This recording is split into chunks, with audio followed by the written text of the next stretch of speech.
आगमन पुरब है, अवतार दिहाड़ा है। ओ सुधी सतवीं का अज दिन है साध संगत जी। सुधी मस्या नूं कहंदे ने, वधी पुण्या नूं कहंदे ने। एक वधी दा पक्ष हुंदा है, एक सुधी दा पक्ष हुंदा है। पूर्वले समियां दे विच वधी ते सदी के हिसाब दे नाल दिन पुरब मनाए जाया करते सन। इस धरती ते अंग्रेज़ां दे आउण तो बाद साध संगत जी ये अंग्रेजी साल आरंभ होए जनवरी फरवरी के जो ये अंग्रेजी इंग्लिश के महीने ने, तो कई लोग इन्हां दे अनुसार महाराज के दिहाड़े मनाउंदे ने। पर गुरमुख प्यारे जिस तरह महाराज के समय और पंथ खालसा के समय के दिहाड़े मनाए जाते सन, उसी तरह ही मनाते हैं। तो मस्या तो 7 दिन बाद पोह दे महीने की मस्या तो 7 दिन बाद जदों चानना पख हनेरा पख होंदा है, जदों बिल्कुल हनेरे वाली रात होंदी है, चंद्रमा नहीं दिखाई देता। पर यह मस्या तो बाद जिहड़ा पख आरंभ हो जाता है, इस तो बाद हौली हौली चंद्रमा को बदना शुरू हो जाता है। ते 15वें दिन बिल्कुल चंद्रमा संपूर्ण होता है। 14वें से 15वें दिन जिवें कह देते जी 14वीं का चांद चढ़िया है कि बंदा तो 14वीं का चांद है। तो 14 की मस्या भी लग्या करती सी। पहले समियां दे विच 14 की मस्या जाके लोग स्नान करया करते सन। तो रहो विचार, हजूर सच्चे पातशाह महाराज जी ने पोह सुदी 7वीं वाले दिन, जो अज पोह सुदी 7वीं का दिहाड़ा है, माता गुजर कौर जी की कुख नूं भाग लाउंदियां धन धन धन साहिब श्री गुरु तेग बहादुर साहिब जी के गृह विखे पटना साहिब की पावन धरती, जिथे अजकल श्री हरमंदिर साहिब पटना साहिब सुशोभित पावन स्थान है, उत्थे महाराज साहिब जी ने अमृत वेले के समय 1 बजे के करीब साध संगत जी अपना पावन आगमन किया है। साहिब कमाल सतगुरां के आगमन पुरब दियां आप सरबत संगतां श्रोते जनां नूं रोम रोम सवास सवास कोटान कोट बधाइयां होण। भाई साहब भाई नंद लाल साहब फरमाते ने, नाथ रो मंसूर गुरु गोबिंद सिंह एज दी मंजूर, गुरु गोबिंद सिंह आकरा मंजूर, गुरु गोबिंद सिंह जुमला फैजे नूर, गुरु गोबिंद सिंह अल मल अस्तार, गुरु गोबिंद सिंह अबरे रहमत बार, गुरु गोबिंद सिंह कादरे हरकार, गुरु गोबिंद सिंह वेख सारा यार, गुरु गोबिंद सिंह हक हक आईना, गुरु गोबिंद सिंह हाल सोबे कीना, गुरु गोबिंद सिंह हक हक आगाह, गुरु गोबिंद सिंह साहे सहनशाह, गुरु गोबिंद सिंह हक हक अंदेश, गुरु गोबिंद सिंह बादशाह दरवेश।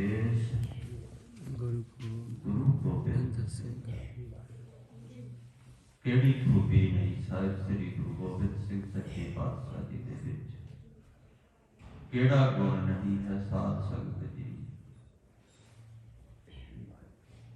ਅਨੇਕਾਂ ਹੀ ਰੰਗਾਂ ਦੇ ਮਾਲਕ, ਅਨੇਕਾਂ ਹੀ ਗੁਣਾਂ ਦੇ ਮਾਲਕ, ਅਨੇਕਾਂ ਹੀ ਖੂਬੀਆਂ ਦੇ ਮਾਲਕ ਤੇ ਅਨੇਕਾਂ ਹੀ ਰੂਪਾਂ ਦੇ ਮਾਲਕ। ਏਕ ਹੈ ਅਨੇਕ ਹੈ, अनेक है फिर एक है। जो जी मेरे गोविंदा, जो जी मेरे प्यारिया, हर प्रभ मेरा जो जी। तो ऐसे महाराज सच्चे पातशाह महाराज जी का अवतार कवि संतोख सिंह जी बड़ा सोहना लिखते हैं श्री गुर प्रताप सूरज ग्रंथ के विच। कब कहे गुरु अवतार भयो, वो जैसे गरीब निवाजन को। कवि संतोख सिंह कहते महाराज जी का अवतार धरती ते होया मेरे वर्गे गरीबा नीचा नूं निवाजन दे वास्ते, उठिया चुकण दे वास्ते। फिर कवि जी लिखते ने कहते ऐसा ही नहीं, कहते गण मंगल के गुण मंगल रूप, महा उत्साहन के उत्साह, सब तेजन के अत तेज दिपै, सब ओजन ओज गुरूरन गाहु, शुभ आद निर्जात टिकावन को, बिगसावत संतन कौर दाहु, तुरकान तरु जड़ नासन को, दसवेश अवतार लियो भाव माहु। कहते क्यों अवतार लिया दसवें पातशाह जी ने धरती ते, किस कारण करके आए।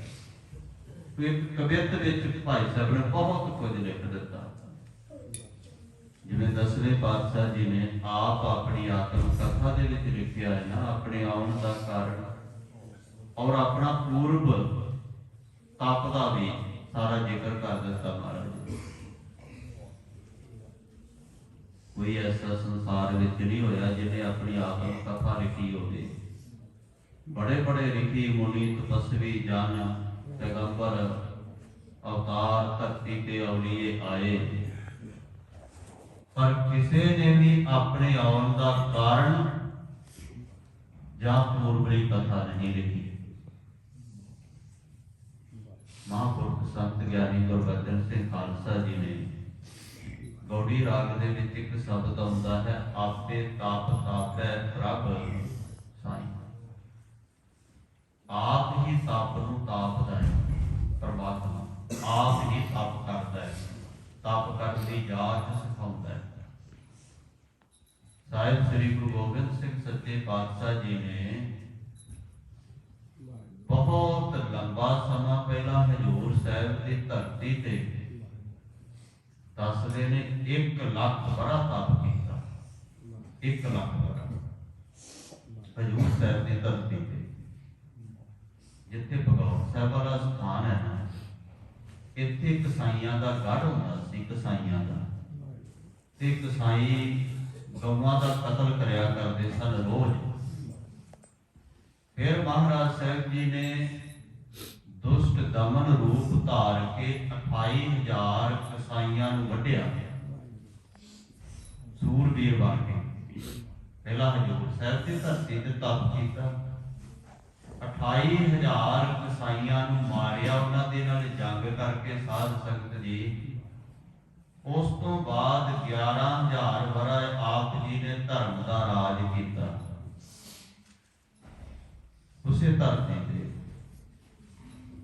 उस तो बाद साध संगत जी विंध्याचल पर्वत पे आप जी बैठ गए।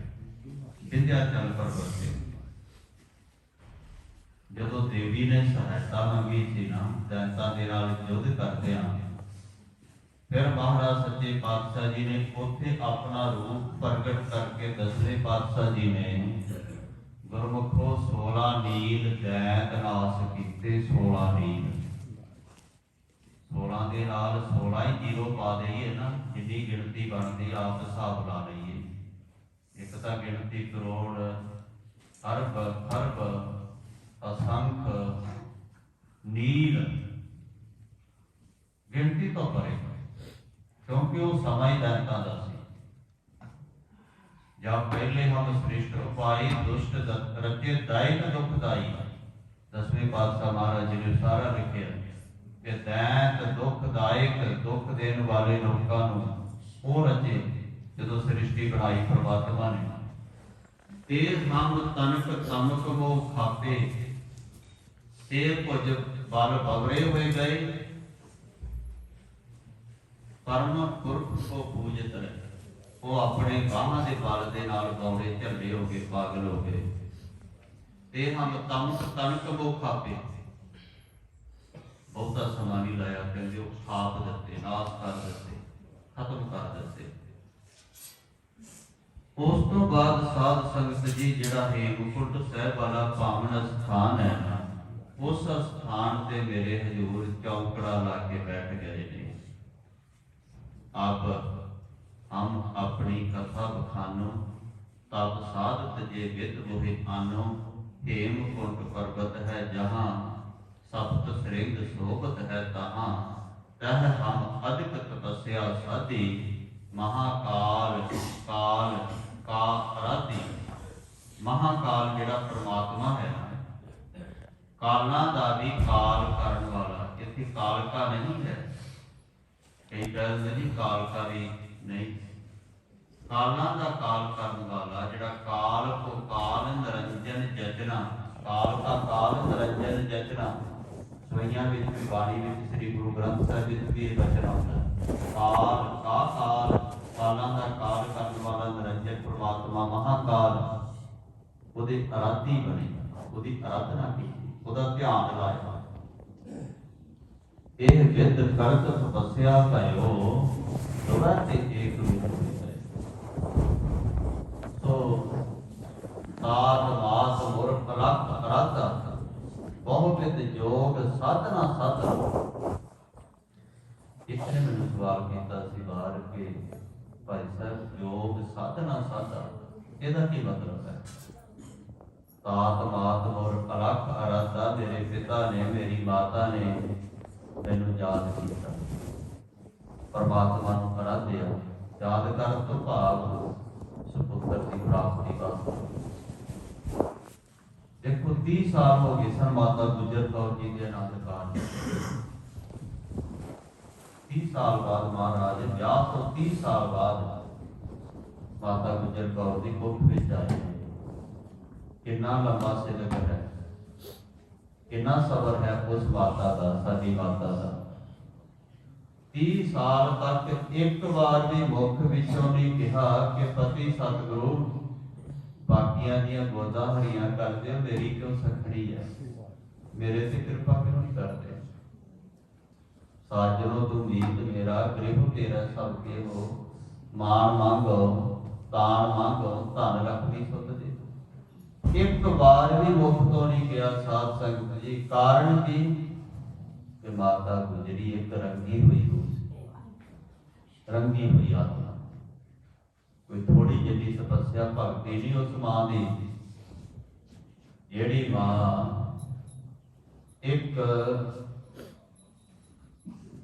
दल भंजन गुर सूरमा धन साहिब श्री गुरु हरगोबिंद साहिब जी की नूह है, ते शहीदां दे सरताज सतगुरु दे महल ने, सुपत्नी है साहिब श्री गुरु तेग बहादुर साहिब जी दी, ते गुरमुखों मर्द अगंबड़े दी माता है। मर्द अगंबड़े सतगुरु दी मां है, ते उन्हां पोतियां दी दादी है, जिन्हां पोतियां ने बड़ी छोटी उम्र दे विच ਨੀਹਾਂ ਵਿੱਚ ਖੜੇ ਹੋ ਕੇ ਆਪਣੇ ਗਿੱਟਿਆਂ ਨੂੰ ਘਟਾਉਂਦਿਆਂ ਤੇ ਗੋਡਿਆਂ ਨੂੰ ਘਟਾਉਂਦਿਆਂ, ਮੋਢਿਆਂ ਨੂੰ ਘਟਾਉਂਦਿਆਂ ਇਹ ਗੱਲ ਕਹੀ ਸੀ, ਸਿਰ ਜਾਵੇ ਤਾਂ ਜਾਵੇ ਸਾਡਾ ਸਿੱਖੀ ਸਿਰ ਤੇ। ਇਹ ਰੁਤਬਾ ਮਾਨ ਮੈਨੇ ਥੋੜਾ ਪ੍ਰਾਪਤ ਹੋ ਗਿਆ। ਕੋਈ ਇੱਕ ਜਨਮ ਦੀ ਥੋੜੀ ਭਗਤੀ ਹੈ, ਹਜ਼ਾਰਾਂ ਜਨਮਾਂ ਦੀ ਭਗਤੀ ਹੋਵੇਗੀ ਮਾਤਾ ਗੁਜਰ ਕੌਰ ਦੀ। तो साध संगत जी बड़ा सबर, 30 ਸਾਲ ਦਾ ਸਬਰ ਰੱਖਣਾ ਬੜਾ ਔਖਾ ਹੈ। 2-3 ਸਾਲ ਕਿਤੇ ਲੰਘ ਜਾਣ, ਘਰ ਵਿੱਚ ਸੰਤਾਨ ਨਾ ਹੋਵੇ ਤਾਂ ਆਂਢੀ ਗੁਆਂਢੀ ਰਿਸ਼ਤੇਦਾਰ ਬੀਬੀਆਂ ਬਾਰ-ਬਾਰ ਪੁੱਛਦੀਆਂ ਕਿਉਂ, ਕੀ ਗੱਲ ਹੈ, ਕਾਰਨ ਕੀ ਹੈ। ਤਾਨੇ ਵੱਜਣੇ ਸ਼ੁਰੂ ਹੋ ਜਾਂਦੇ ਨੇ, ਕਈ ਤਰ੍ਹਾਂ ਦੇ ਤਾਨੇ ਮਾਰੇ ਜਾਂਦੇ ਨੇ ਬੀਬੀਆਂ ਨੂੰ। ਜੇ ਗੋਦ ਵਿੱਚ ਲਾਲ ਨਾ ਖੇਡਦਾ ਹੋਵੇ, ਇਹ ਔਂਤਰੀ ਹੈ, ਇਹ ਨਿਖੱਤਰੀ ਹੈ, ਕਈ ਤਰ੍ਹਾਂ ਦੇ ਤਾਨੇ।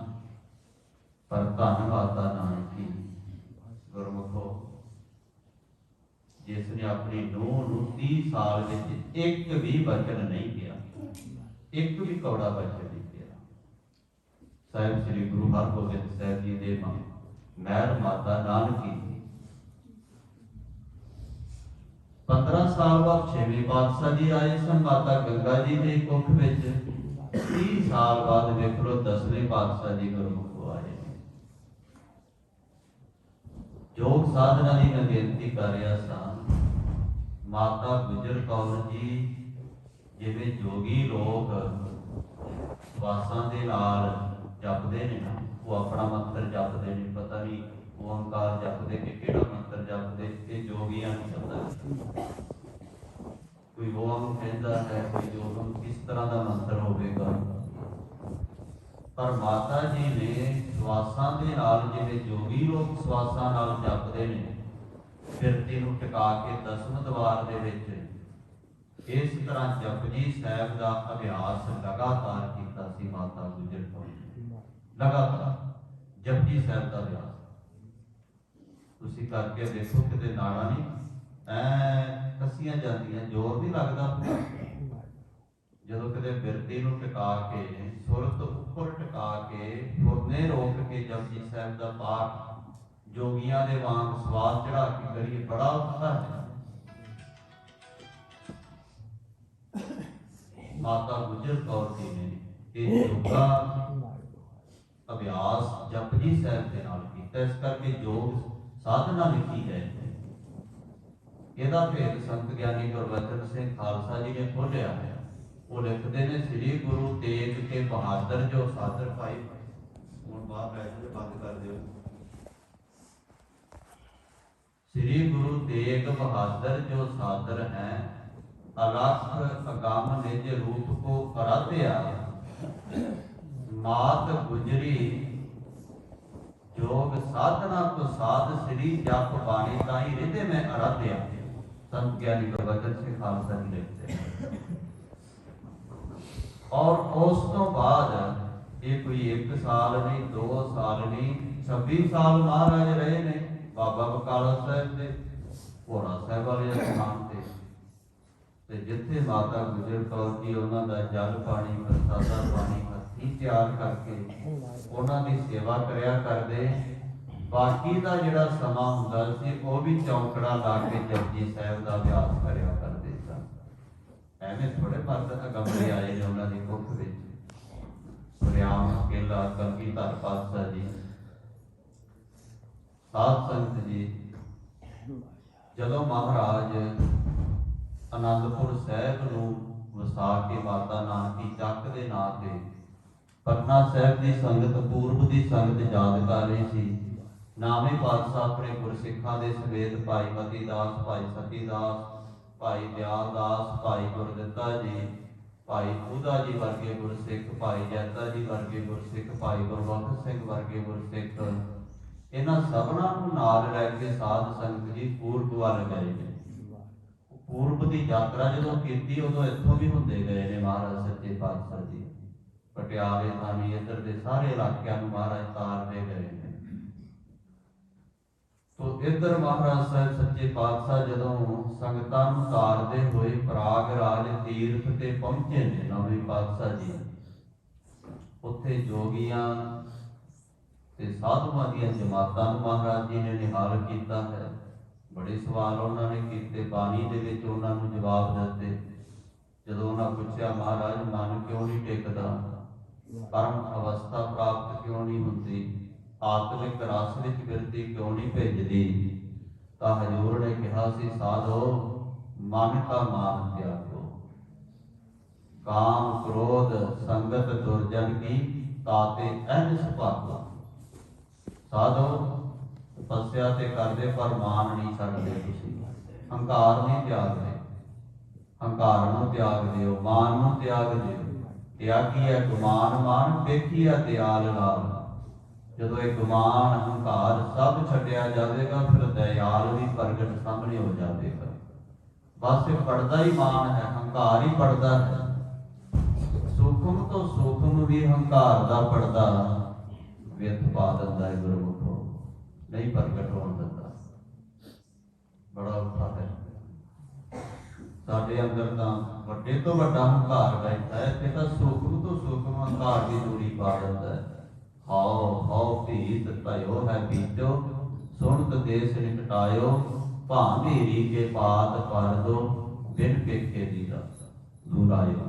ਭਾਂਧੀਰੀ ਦਾ ਖੰਭ ਕਿੰਨਾ ਬਿਲਕੁਲ ਪਤਲਾ ਹੁੰਦਾ ਹੈ, ਇਸ ਤੋਂ ਵੀ ਸੂਖਮ ਪੜਦਾ ਦੂਰ ਕਰ ਦਿੰਦਾ ਹੈ। ਤੋ ਸਾਧ ਸੰਗਤ ਜੀ, ਉਸ ਵੇਲੇ ਸਾਡੇ ਮਾਤਾ ਨਾਨਕੀ ਜੀ ਨੇ ਕਿਹਾ, ਲਾਲ ਜੀ ਬਹੁਤ ਸਮਾਂ ਹੋ ਗਿਆ, ਪਤੀ ਸਤਿਗੁਰਾਂ ਦੇ ਬਚਨ ਯਾਦ ਆ ਰਹੇ ਨੇ ਸਾਰੇ। ਗਲ ਭੰਜਨ ਸਤਿਗੁਰਾਂ ਦੇ ਜਦੋਂ ਕੋ ਜੋਤੀ ਜੋਤ ਸਮਾਉਣ ਲੱਗੇ ਸਨ, ਤਾਂ ਮੈਂ ਕੋਲ ਖੜੀ ਹੰਝੂ ਵਗਾ ਰਹੀ ਸਾਂ, ਬਰਾਤ ਆ ਰਹੀ ਸਾਂ ਕੋਲ। ਤੇ ਮਹਾਰਾਜ ਸਾਹਿਬ ਨੇ ਮੇਰੇ ਵੱਲ ਦੇਖ ਕੇ ਕਿਹਾ ਕਿ ਨਾਨਕੀ ਕੀ ਗੱਲ ਹੈ। ਉਸ ਵੇਲੇ ਹੱਥ ਜੋੜ ਕੇ ਬੇਨਤੀ ਕੀਤੀ, ਮਹਾਰਾਜ ਮੈਂ ਕੀ ਕਰਾਂਗੀ, ਮੇਰਾ ਕੀ ਬਣੇਗਾ, ਤੁਸੀਂ ਸੱਚਖੰਡ ਨੂੰ ਜਾ ਰਹੇ ਹੋ। ਇਹ ਦੋ ਪੁੱਤਰ ਸਨ, ਇੱਕ ਤਾਂ ਸਮਾ ਗਿਆ ਹੈ ਬਾਬਾ ਅਟਲ ਰਾਏ ਮਾਤਾ ਨਾਨਕੀ ਜੀ ਦੀ ਕੁੱਖ ਤੋਂ ਹੋਏ ਸਨ, ਬੜੇ ਕਰਾਮਾਤੀ ਪੁੱਤਰ ਸਨ ਬਾਬਾ ਅਟਲ।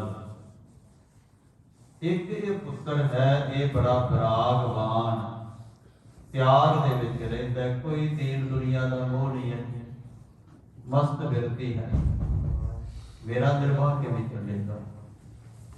ਤਾਂ ਸਾਹਿਬ ਸ੍ਰੀ ਗੁਰੂ ਹਰਗੋਬਿੰਦ ਸਾਹਿਬ ਮਹਾਰਾਜ ਜੀ, ਉਹ ਜਿਹੜਾ ਰੁਮਾਲ ਸੀ ਨਾ, ਪ੍ਰਸਾਦਾ ਛਕਣ ਤੋਂ ਬਾਅਦ ਹੱਥ ਇਹ ਕਰਕੇ ਜਿਸ ਨਾਲ ਦੇ ਨਾਲ ਮਹਾਰਾਜ ਸਾਹਿਬ ਹੱਥ ਪੂਜਿਆ ਕਰਦੇ, ਉਹ ਹੱਥ ਸਾਫ਼ ਕਰਕੇ ਤੇ ਮਹਾਰਾਜ ਨੇ ਕਿਹਾ ਝੋਲੀ ਕਰ। ਮਾਤਾ ਨਾਨਕੀ ਜੀ ਦੀ ਝੋਲੀ ਵਿੱਚ ਉਹ ਰੁਮਾਲ ਪਾ ਦਿੱਤਾ। ਇੱਕ ਮਹਾਰਾਜ ਨੇ ਆਪਣੇ ਕਮਰ ਕੱਸੇ ਤੇ ਦੋ ਸ਼ਸਤਰ, ਇੱਕ ਕਟਾਰ, ਇੱਕ ਖੰਜਰ, ਕਈਆਂ ਨੇ ਤਿੰਨ ਵੀ ਕਿਹਾ ਕਿ ਇੱਕ ਸ੍ਰੀ ਸਾਹਿਬ, ਉਹ ਝੋਲੀ ਇਸ ਤਰ੍ਹਾਂ ਹੱਥਾਂ ਵਿੱਚ ਫੜਾ ਦਿੱਤੇ। ਤੇ ਇੱਕ ਆਪਣੇ ਮਹਾਰਾਜ ਜੀ ਹਮੇਸ਼ਾ ਹੀ ਝੋਲੀ ਵਿੱਚ ਗੁਟਕਾ ਸਾਹਿਬ ਪਾ ਕੇ ਰੱਖਿਆ ਕਰਦੇ, ਛੇਵੀਂ ਪਾਤਸ਼ਾਹ ਸੁਧ ਵੱਡਾ ਗੁਟਕਾ ਸਾਹਿਬ, ਬੇਅੰਤ ਬਾਣੀਆਂ ਦਾ ਪਾਠ ਛੇਵੀਂ ਪਾਤਸ਼ਾਹ ਕਰਿਆ ਕਰਦੇ ਸਨ। ਉਹ ਮਹਾਰਾਜ ਸਾਹਿਬ ਨੇ ਗੁਟਕਾ ਸਾਹਿਬ ਆਪਣਾ ਮਾਤਾ ਨਾਨਕੀ ਜੀ ਦੇ ਇਸ ਤਰ੍ਹਾਂ ਝੋਲੀ ਦੇ ਵਿੱਚ ਪਾ ਦਿੱਤਾ ਤੇ ਕਿਹਾ, ਨਾਨਕੀ ਤੂੰ ਫਿਕਰ ਕਿਉਂ ਕਰਦੀ ਹੈ, ਇਹ ਤੇਰਾ ਜਿਹੜਾ ਪੁੱਤਰ ਹੈ ਇਹ ਬੜਾ ਸੂਰਬੀਰ ਪੁੱਤਰ ਹੈ, ਮਹਾਨ ਹੈ। ਕੁਝ ਸਮੇਂ ਬਾਅਦ ਗੁਰਤਾ ਗੱਦੀ ਇਹਦੇ ਕੋਲ ਹੀ ਆਉਣੀ ਹੈ, ਗੁਰਤਾ ਗੱਦੀ ਤੁਹਾਡੇ ਘਰ ਵਿੱਚ ਹੀ ਆਉਣੀ ਹੈ। ਤੁਸੀਂ ਬਾਬਾ ਬਕਾਲਾ ਸਾਹਿਬ ਚਲੇ ਜਾਓ, ਭਾਈ ਮੇਰੂ ਦਾ ਘਰ ਹੈ ਉੱਥੇ, ਉੱਥੇ ਟਿਕ ਜਾਓ ਜਾ ਕੇ। ਗੁਰੂ ਦਾ ਗੱਦੀ ਭਾਲਣ ਦੀ ਲੋੜ ਨਹੀਂ, ਚੱਲ ਕੇ ਗੁਰਗੱਦੀ ਤੁਹਾਡੇ ਕੋਲ ਆਪੇ ਹੀ ਆਵੇਗੀ। ਦੂਸਰਾ ਵਚਨ ਕੀਤਾ, ਨਾਨਕੀ ਤੇਰੇ ਘਰ ਵਿੱਚ ਜਿਹੜਾ ਪੋਤਾ ਆਉਣਾ ਹੈ ਨਾ, ਉਹ ਪੋਤੇ ਦਾ ਤੇਜ ਪ੍ਰਤਾਪ ਕਰੋੜਾਂ ਸੂਰਜਾਂ ਤੋਂ ਵੀ ਵੱਧ ਹੋਵੇਗਾ, ਨਹੀਂ ਕਿਸੇ ਤੋਂ ਝੱਲਿਆ ਜਾਵੇਗਾ। ਐਡਾ ਸੂਰਬੀਰ ਯੋਧਾ ਮਰਦ ਅਗੰਬੜਾ ਪੋਤਰਾ ਤੇਰੇ ਘਰ ਵਿੱਚ ਪ੍ਰਗਟ ਹੋਣਾ ਹੈ, ਉਡੀਕ ਕਰ। ਬੇਨਤੀ ਕੀਤੀ, ਪ੍ਰਾਗਰਾਜ ਤੀਰਥ ਤੇ ਲਾਲ ਜੀ ਉਹ ਬਚਨ ਕਦੋਂ ਪੂਰੇ ਹੋਣਗੇ, ਮੈਂ ਤਾਂ ਬਿਰਧ ਹੋ ਗਈ ਹਾਂ, ਕਿਸੇ ਪੋਤਰੇ ਦਾ ਮੁਖ ਦੇਖਣ ਤੋਂ ਬਿਨਾਂ ਨਾ ਸੰਸਾਰ ਤੋਂ ਚਲੀ ਜਾਵਾਂ। ਮੇਰੀ ਖਾਹਿਸ਼ ਹੈ ਕਿ ਆਪਣੇ ਪੋਤਰੇ ਦਾ ਮੁਖ ਦੇਖਾਂ। ਮਹਾਰਾਜ ਸਾਹਿਬ ਸ੍ਰੀ ਗੁਰੂ ਤੇਗ ਬਹਾਦਰ ਸਾਹਿਬ ਕਹਿਣ ਲੱਗੇ, ਅੱਛਾ ਮਾਤਾ ਜੀ, ਜੇ ਪੋਤਰੇ ਦਾ ਮੁਖ ਦੇਖਣ ਦੀ ਇੱਛਾ ਹੈ ਤਾਂ ਸ੍ਰੀ ਅਖੰਡ ਪਾਠ ਸਾਹਿਬ ਕਰਵਾਓ। ਕਹਿਣ ਲੱਗੇ ਮਹਾਰਾਜ ਆਪ ਜੀ ਕਿਰਪਾ ਕਰੋ। ਉੱਥੇ ਸਾਧ ਸੰਗਤ ਜੀ ਸੋਹਣਾ ਸਮਿਆਨਾ ਤੰਬੂ ਲਾ ਕੇ ਤੇ ਉਹਦੇ ਵਿੱਚ ਸਾਹਿਬ ਸ੍ਰੀ ਗੁਰੂ ਗ੍ਰੰਥ ਸਾਹਿਬ ਜੀ ਦਾ ਪ੍ਰਕਾਸ਼ ਕਰਵਾਇਆ। ਜੋ ਸਰੂਪ ਮਹਾਰਾਜ ਹਮੇਸ਼ਾ ਨਾਲ ਹੀ ਰੱਖਿਆ ਕਰਦੇ ਸਨ ਸਾਹਿਬ ਸ੍ਰੀ ਗੁਰੂ ਗ੍ਰੰਥ ਸਾਹਿਬ ਜੀ ਦਾ। ਇੱਕ ਪਾਸੇ ਤੰਬੂ ਥੋੜਾ ਜਿਹਾ ਪਰਦਾ ਕਰਕੇ ਇਹਨਾਂ ਨੇ ਇਸ਼ਨਾਨ ਵਾਲੀ ਜਗ੍ਹਾ ਬਣਾ ਲਈ, ਥੋੜਾ ਜਿਹਾ ਪਰਦਾ ਕਰਕੇ ਬਾਣੀ ਵੀ ਸੁਣਦੀ ਰਹੇ, ਆਪਣੀ ਕਿਰਿਆ ਵੀ ਹੋ ਜਾਵੇ। ਇੱਕ ਪਾਸੇ ਥੋੜਾ ਜਿਹਾ ਜਲ ਪਾਣੀ ਵਾਸਤੇ ਤਿਆਰ ਬਣਾ ਲਈ ਜਗ੍ਹਾ ਕਿ ਜਲ ਪਾਣੀ ਬਣਾਉਂਦਿਆਂ ਜਾਂ ਛਕਦਿਆਂ ਵੀ ਬਾਣੀ ਕੰਨਾਂ ਵਿੱਚ ਪੈਂਦੀ ਰਹੇ। ਪਾਠੀ ਸਿੰਘ ਕਿਹੜੇ ਲਾਏ ਨੇ? ਬ੍ਰਹਮ ਗਿਆਨੀ। ਪੰਜੇ ਬ੍ਰਹਮ ਗਿਆਨੀ ਲਾਏ ਨੇ ਅਖੰਡ ਪਾਠ ਸਾਹਿਬ ਕਰਨ ਵਾਸਤੇ। ਗੁਰਮੁਖੋ ਅਖੰਡ ਪਾਠ ਸਾਹਿਬ ਤੇ ਅਸੀਂ ਵੀ ਕਰਾਉਂਦੇ ਆ ਘਰਾਂ ਦੇ ਵਿੱਚ, ਪਿੰਡਾਂ ਦੇ ਵਿੱਚ, ਪਰ ਕਈ ਵਾਰ ਆਪਾਂ ਕਹਿੰਦੇ ਜੀ ਪਾਠ ਤਾਂ ਕਰਵਾਇਆ ਪਰ ਇੱਛਾ ਪੂਰੀ ਨਹੀਂ ਹੋਈ, ਸਾਡੇ ਮਨ ਦੇ ਸੰਕੇ ਹੁੰਦੇ। ਉਹਦਾ ਕਾਰਨ ਕੀ ਹੁੰਦਾ ਕਿ ਪਾਠੀ ਸਿੰਘਾਂ ਵਿੱਚ ਢਲਿਆਈ ਹੁੰਦੀ ਹੈ। ਜਿਹੜੇ ਸਿੰਘ ਪਾਠ ਕਰ ਰਹੇ ਹੁੰਦੇ ਉਹਨਾਂ ਦੇ ਜੀਵਨ ਵਿੱਚ ਢਲਿਆਈ ਹੁੰਦੀ ਹੈ। ਇਹੋ ਹੀ ਕਾਰਨ ਕਿ ਉਹ ਫਲ ਨਹੀਂ ਪੂਰਾ ਮਿਲਦਾ। ਹਮੇਸ਼ਾ ਹੀ ਯਤਨ ਕਰਨੇ ਚਾਹੀਦੇ ਨੇ। ਜਦੋਂ ਵੀ ਪਾਠ ਕਰਨ ਵਾਲੇ ਸਿੰਘ ਲਾਈਏ, ਇੱਕ ਤਾਂ ਸੁੱਧ ਬਾਣੀ ਦਾ ਪਾਠ ਕਰਨ ਵਾਲੇ ਹੋਵਣ, ਇੱਕ ਗੁਰੂ ਕੇ ਭੈ ਤੇ ਭਾਵਨੀ ਵਿੱਚ ਰਹਿਣ ਵਾਲੇ ਹੋਵਣ। ਸਾਹਿਬ ਸ੍ਰੀ ਗੁਰੂ ਗ੍ਰੰਥ ਸਾਹਿਬ ਜੀ ਨੂੰ ਹਾਜ਼ਰ ਨਾਜ਼ਰ ਜਾਣਦੇ ਹੋਣ ਕਿ 10 ਸਤਿਗੁਰਾਂ ਦੇ ਕੋਲ ਮੈਂ ਬੈਠਾ, ਮਹਾਰਾਜ ਸਾਹਿਬ ਦੇ ਨਾਲ ਗੱਲਾਂ ਕਰ ਰਿਹਾ। ਇਸ ਤਰ੍ਹਾਂ ਭਾਵਨਾ ਰੱਖ ਕੇ ਨਾਲ ਪਾਠੀ ਸਿੰਘ ਚੌਰ ਸਾਹਿਬ ਕਰੀ ਜਾਂਦੇ। ਪਹਿਲਾ ਸਿੰਘ ਪਾਠ ਵੀ ਕਰਿਆ ਕਰਦੇ, ਨਾਲ ਚੌਰ ਸਾਹਿਬ ਵੀ ਕਰੀ ਜਾਇਆ ਕਰਦੇ ਸਨ। ਇੰਨਾ ਪ੍ਰੇਮ ਹੁੰਦਾ ਸੀ ਮਹਾਰਾਜ ਸਾਹਿਬ ਦੇ ਨਾਲ। ਤਾਂ ਫਿਰ ਢਲਿਆਈ ਨਾ ਜੀਵਨ ਵਿੱਚ ਹੋਵੇ, ਉੱਚਾ ਸੁੱਚਾ ਜੀਵਨ ਹੋਵੇ ਤਾਂ ਜ਼ਰੂਰ ਕਿਰਪਾ ਵਰਤਦੀ ਹੈ। ਪੰਜੇ ਹੀ ਬ੍ਰਹਮ ਗਿਆਨੀ ਭਾਈ ਮਤੀ ਦਾਸ, ਭਾਈ ਗਿਆਲ ਦਾਸ, ਭਾਈ ਸਤੀ ਦਾਸ, ਭਾਈ ਉਦਾ ਜੀ ਤੇ ਬਾਬਾ ਗੁਰਦਿੱਤਾ ਜੀ, ਬੜੀ ਉੱਚੀ ਅਵਸਥਾ ਸੀ। ਇਹਨਾਂ ਨੇ ਪਾਠ ਕੀਤਾ ਵਾਰੀ ਵਾਰੀ ਸਾਧ ਸੰਗਤ ਜੀ। ਔਰ ਮਾਤਾ ਜੀ ਨੇ ਤੇ ਸਾਹਿਬ ਸ੍ਰੀ ਗੁਰੂ ਤੇਗ ਬਹਾਦਰ ਸਾਹਿਬ ਜੀ ਨੇ ਸਾਰਾ ਪਾਠ ਸੁਣਿਆ, ਸਾਰਾ ਪਾਠ। ਬਸ ਜਿੰਨਾ ਕੁ ਸਮਾਂ ਹੁੰਦਾ ਸੀ ਨਾ, ਕਿਤੇ ਇਸ਼ਨਾਨ ਕਰਨ ਵਾਲਾ ਜਾਂ ਪ੍ਰਸਾਦਾ ਛਕਣ ਵਾਲਾ, ਉਹ ਥੋੜਾ ਜਿਹਾ ਪੜਦਾ ਸੀ, ਪਰ ਬਾਣੀ ਦੀ ਆਵਾਜ਼ ਕੰਨਾਂ ਵਿੱਚ ਉੱਥੇ ਵੀ ਪੈਂਦੀ ਸੀ। तो उस तो बाद जदों भोग पिया है तो महाराज साहब जी ने बड़ा बड़ा लंगर लाया उत्थे। साध संगत जी इलाहाबाद प्रयागराज तीर्थ ते बड़ा बड़ा जग किया। साधुआं नूं, महात्मा नूं, पंडितां नूं जो भी आया महाराज ने मूँह मंगी दक्षिणा दिती। मूँह मंगे महाराज साहब ने माया दिती, दौलत दिती। साध संगत जी बड़ा दान किया महाराज ने। महाराज ने लिखिया है ना, जब ही जात त्रिवेणी पए पुन दान दिन करत बताए। पुन दान उत्थे बड़ा वड्डा महाराज ने कर दिया, दिन बताए प्रयागराज तीर्थ ते। तो तही प्रकाश हमारा भरियो। महाराज कहते उस धरती ते साडा प्रकाश माता दी कुख विच होया। प्रयागराज तीर्थ ते ही असीं अपने माता दी कुख विच आ गए। पटना भाई वीडियो बन रही है, इधर हो जाओ भाग रहे हो। उस तो बाद जदों साडे माता पिता जी पटना शहर की धरती ते गए तां उत्थे असीं अपना अवतार धारिया। उत्थे प्रकाश नहीं गया। आपां कहंदे ना प्रकाश दिहाड़ा महाराज जी दा। प्रकाश तां महाराज जी दा उदों हो जांदा जदों माता दी कुख विच आ जांदे। पहला प्रकाश दिहाड़ा नहीं सी किया जांदा। पहले सिंह जां अवतार दिहाड़ा क्या करते सन, जां आगमन पुरब क्या करते सन। ये सतगुरां दा आगमन पुरब मना रहे हैं, अवतार दिहाड़ा मना रहे हैं। अजकल तो साडे नवे नवे जम्मे ज्ञाना सिंह ही बड़े पढ़ाकू बन गए। वो तो कहते जी अवतार लफ्ज हिंदुआं दा लफ्ज है, अवतार दिहाड़ा कहना नहीं चाहिए। वो कहते इन्नी एलर्जी अवतार शब्द तो उन्होंने हो चुकी है। महाराज तक कहते अवतरिया अवतार लै सो पुरख सुजान। झक्खड़ बावना डोलई पर्वत मेरान। जाना बिरथा जी की जानी हूँ जान। क्या सालाही सच्चे पातशाह, जां तू सुकड़ सुजान। अवतार लिया धरती ते तुसी प्रगट होए, उतरे हो महाराज। ते बाणी दे बोल ने कढ़ देवांगे आपां, की कहांगे हिंदुआं दे बोल महाराज ने पा दित्ते श्री गुरु ग्रंथ साहिब जी दे विच। भट्ट कह रहे ने अवतार उजागर आन कीओ। पंजवें पातशाह तुसी धरती ते अवतार प्रगट कीता दुनिया नूं तारन दे वास्ते। की कहांगे कि ये गुरबाणी गलत है?